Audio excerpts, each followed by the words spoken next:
नमस्कार, जय माता दी। मैं हूँ आपकी अपनी लाइफ डिज़ाइनर जीतू आचार्य। ओम नमः शिवाय, ओम नमः शिवाय, ओम नमः शिवाय। सावन का पावन महीना और ऊपर से शिवरात्रि का पर्व हो, भाई कितना उत्तम योग और संयोग होता है। ये वही समय है जहाँ कहा जाता है कि देवीय शक्तियाँ जो होती हैं, चमत्कारी शक्तियाँ होती हैं, वो आपके आसपास इर्द गिर्द होती हैं। हर मनोकामना को पूर्ण करने का ये समय होता है। विलक्षण योग होते हैं, विलक्षण संयोग होते हैं। उन सारे संयोग और योग का फायदा तो आपको ज़रूर लेना चाहिए। सबसे पहले हम देखते हैं कि करना क्या क्या चाहिए। यानी जब शिवरात्रि का समय है, 26 तारीख की शिवरात्रि है, तो आपको क्या करना है ताकि भगवान भोलेनाथ भी प्रसन्न हो जाए, माँ पार्वती भी प्रसन्न हो जाए। और जिस कामना के चलते आपने ये व्रत रखा है, व्रत किया है या व्रत करने जा रहे हैं या करने वाले हैं, तो आपकी मनोकामना तो भोलेनाथ पूरी करे, लेकिन आपकी किस्मत में 4 चांद भी लग जाए।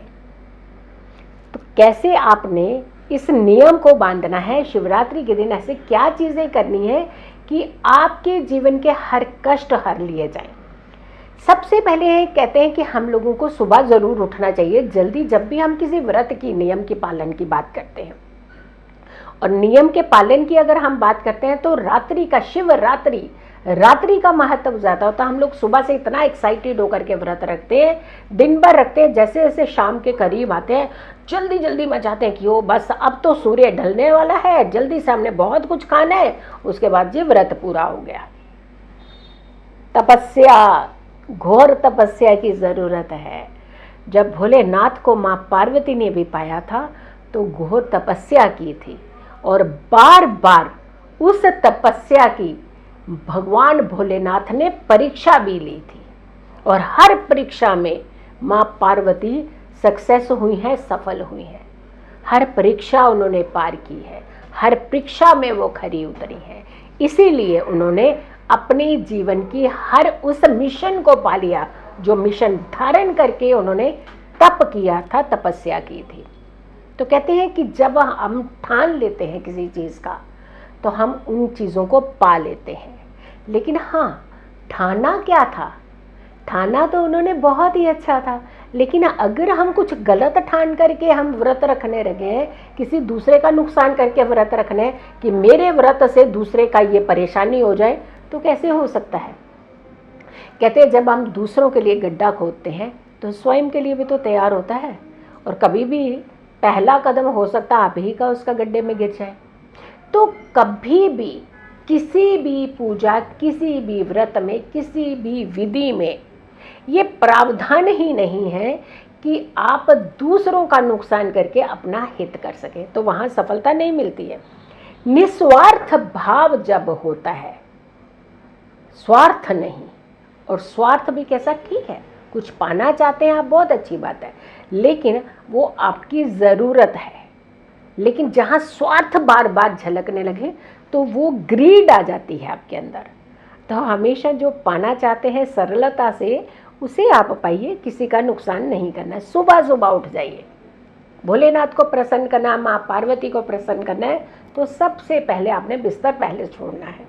जल्दी से आप उठ करके, सुबह सुबह उठ करके अपने सारे नियमों से निवृत्त हो करके, स्नान करके, स्वच्छ वस्त्र धारण करके पूजा भक्ति में रम जाना है। लेकिन जब आपने स्नान करना है उसमें आप गंगा जल की 2 बूंदें ज़रूर डाल दीजिए। उसी जल से ही आप स्नान कीजिए जब आप शिवरात्रि का पर्व मना रहे हैं और साथ के साथ शिवरात्रि का व्रत रख रहे हैं। एक पाटा ले लीजिए, यानी लकड़ी का पाटा। कहते हैं सबसे ज़्यादा स्वच्छ, सबसे ज़्यादा पवित्र होती है लकड़ी। तो एक लकड़ी का साफ पाटा ले लाकर उसे आपने गंगा जल का छिड़काव करके पवित्र कर लेना है। भगवान भोलेनाथ की प्रतिमा, माँ पार्वती की प्रतिमा, नंदी की प्रतिमा, इनफैक्ट आप पूरे शिव परिवार की प्रतिमा भी रख सकते हैं। ये आपने अच्छा सा लाल आसन बिछा करके उन्हें वहाँ पे विराजित कर देना है। और उसके बाद आपकी सारी क्रियाएं स्टार्ट होनी है। बहुत सारी चीज़ें कई बार हम लोग नहीं कर सकते हैं, वो डेफिनेटली जब हम एक सरलता की तरफ जाते हैं तो हम घर के विधि विधान की तरफ चलते हैं, जो हम एक बहुत सिंपल वे में चीज़ें करते हैं। हाँ, अगर आप ये पूरा अनुष्ठान की तरह कराने चाहते हैं, किसी पूजनीय ब्राह्मण को बुला करके आप पूरा विधि विधान करना चाहते हैं तो एक अलग सिस्टम हो गया। लेकिन अगर आप सिंपली खुद स्वयं अपने इस व्रत को सफल करने के लिए कुछ कदम बढ़ाना चाहते हैं तो आपको बहुत ही आसान विधि, आसान तरीका बता रही हूँ। भगवान को आप विराजित कर लीजिए, उसके बाद उन्हें पंचामृत से थोड़ा सा छिड़काव कीजिए, पंचामृत उनके सामने समक्ष रखिए। हाँ, आपको मालूम है तुलसी नहीं चढ़ती है भगवान भोलेनाथ को। इसके अलावा 5 तरह का सामग्री जो है उसमें आप डाल सकते हैं, पंचामृत बना सकते हैं। खाली गंगा जल का भी आप छिड़काव कर सकते हैं, गंगा जल उनके सामने अर्पित भी कर सकते हैं। 5 तरह के फल ले लीजिए, बेल पत्र ले लीजिए, धतूरा ले लीजिए, भांग के अगर पत्ते मिले तो वो ले लीजिए, आक का पत्ता मिले तो वो ले लीजिए। भस्म ज़रूर रखिए और भस्म के ऊपर भी थोड़ा सा जल का छिड़काव करके उसे तब रखिएगा। इसके अलावा घर में बना हुआ मिष्ठान रख सकते हैं। जो सबसे ज़्यादा ज़रूरी चीज़ है वो है 16 श्रृंगार। ये ध्यान रखिएगा, माँ पार्वती को शिवरात्रि के दिन ज़रूर चढ़ता है 16 श्रृंगार, सबसे ज़्यादा प्रसन्न होती हैं वो इससे। तो 16 श्रृंगार की जब बात करते तो आप एक रेडीमेड पैकेट की तरफ फटफट बढ़ जाते हैं। उसमें 16 तरह की सामग्री होती भी नहीं है, और होती भी है तो देखिए कहीं कोई खंडित तो नहीं, क्योंकि बंद पैकेट आप रख देते हैं। चूड़ियाँ टूटी हुई ना हो, कोई चीज़ कटी फटी ना हो। आप उन्हें पैकेट को खोल लीजिए या फिर आप एक एक करके चीज़ का चुनाव करके 16 चीज़ें तैयार कर लीजिए, 16 श्रृंगार की सामग्री। माँ पार्वती को एक लाल रंग की चुनरी लेकर के सारी सामग्री उनमें बांध करके माँ पार्वती को अर्पित कर दीजिए। एक और चुनरी लीजिए जो माँ पार्वती को आपने ओढ़ानी है। एक अंग वस्त्र लीजिए जो भगवान भोलेनाथ को आपने ओढ़ाना है, और दोनों को गठजोड़ करने का, चाहे आप घर में पूजा कर रहे हैं या मंदिर में कर रहे हैं, दोनों को गठबंधन करने का जो कलावा होता है लाल रंग का, वो कलावे से दोनों के कपड़ों को गठजोड़ कर दीजिए।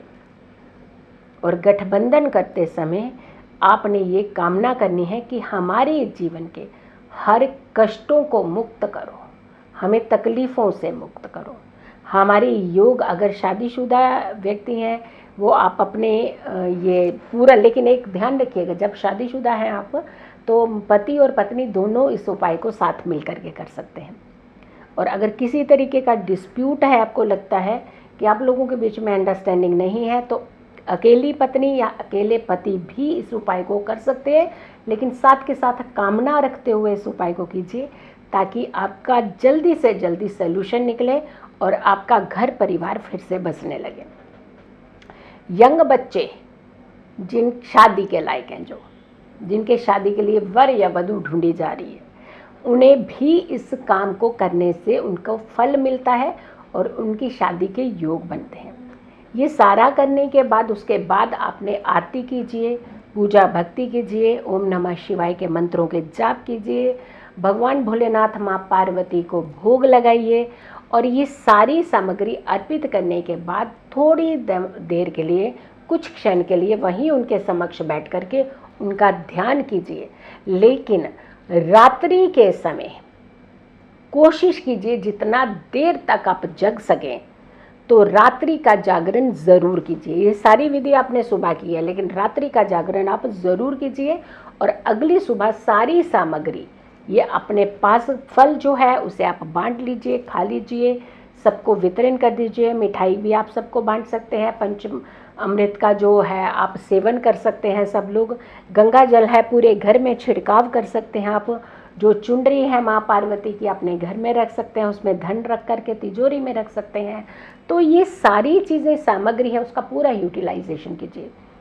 जो गठबंधन किया हुआ धागा है उसे हमेशा अपने सुरक्षित अलमीरा के अंदर रखिए, किसी लाल कपड़े में डाल करके। यकीन करिए आपके घर में हमेशा शुभता बनी रहेगी, कभी कोई कष्ट नहीं आएगा, जिंदगी की हर अड़चन आपकी दूर हो जाएगी, क्योंकि इस दिन भगवान बहुत प्रसन्न होते हैं। इस रात्रि भगवान बहुत प्रसन्न होते हैं। रात्रि के समय जितना गुणगान कर सके ओम नमः शिवाय का आप कीजिए, माँ पार्वती का स्मरण कीजिए, भोलेनाथ का स्मरण कीजिए, आपकी ज़िंदगी से सारे कष्ट हर लेंगे, आपको सुरक्षित रखेंगे, स्वस्थ भी रखेंगे। मेरी इस वीडियो को बहुत सारे लोगों तो ज़रूर पहुंचाइएगा और मेरी हर वीडियो को आप इंतज़ार करें। तब तक के लिए नमस्कार।